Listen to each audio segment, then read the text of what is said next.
नमस्कार। राष्ट्र सह्याद्री के हिंदी संस्करण में आपका स्वागत है। महाराष्ट्र के राजनीति में राधाकृष्ण विखे पाटिल की एक अलग ही पहचान है। राज्य में राजनीति का पैटर्न जो भी हो, अहमदनगर जिले में विखे पाटिल पैटर्न अपनी विशिष्ट शैली के लिए राज्य और देश में मशहूर है। एक तीर से कई शिकार करना उनकी खासियत है। इसी विषय पर है करण नवले की आज की रिपोर्ट। मिशन 45 के लिए बीजेपी ने हाल ही में मुंबई में जिला अध्यक्षों की बैठक की। हालांकि राज्य के राजस्व मंत्री और अहमदनगर जिले के पालक मंत्री राधाकृष्ण विखे पाटिल ने पहले ही शिरडी लोकसभा क्षेत्रों में 100% भाजपा अभियान शुरू कर दिया है।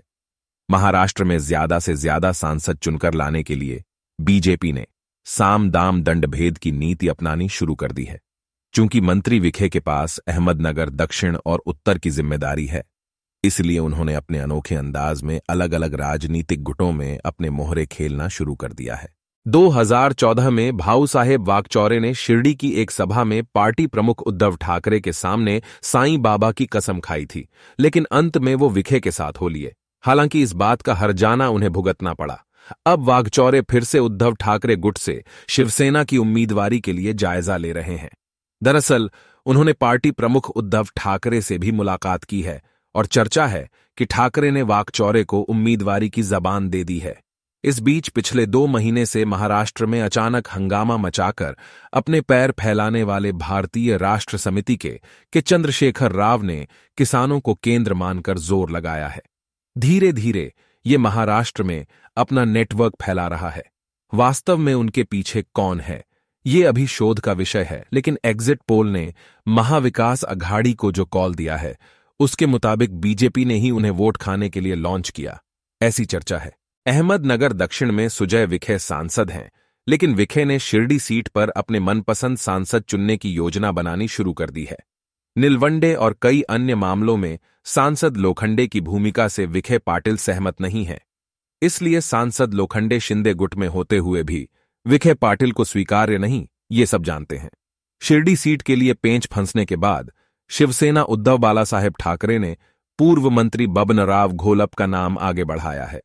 इसके बाद विधानसभा क्षेत्र में शिवसेना के मुख्य गुट में उत्साह का माहौल बन गया है। बालासाहेब के कट्टर शिवसैनिक घोलप पिछले 54 वर्षों से पार्टी के साथ वफादारी से जुड़े हुए हैं।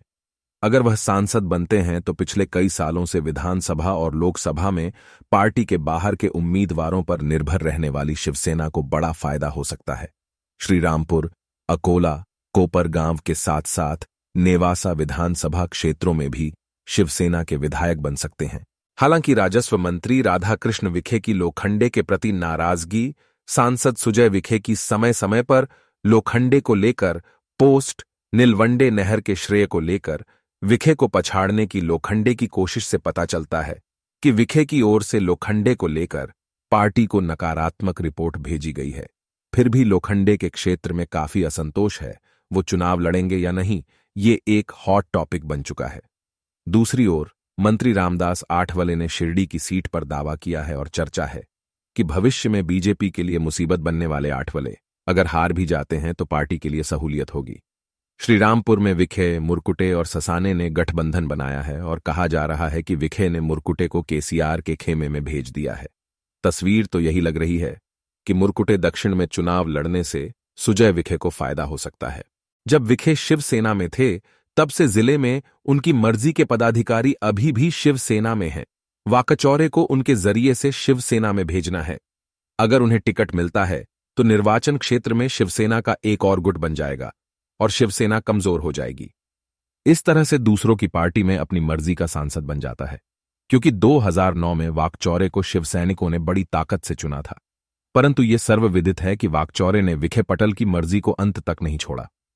हालांकि वाकचौरे की छवि एक कामकाजी सांसद के रूप में लोकप्रिय है, लेकिन हकीकत में उन्होंने 2014 में शिवसेना विरोधी रुख अपनाया। इस वजह से शिवसैनिक उनसे नाराज हैं।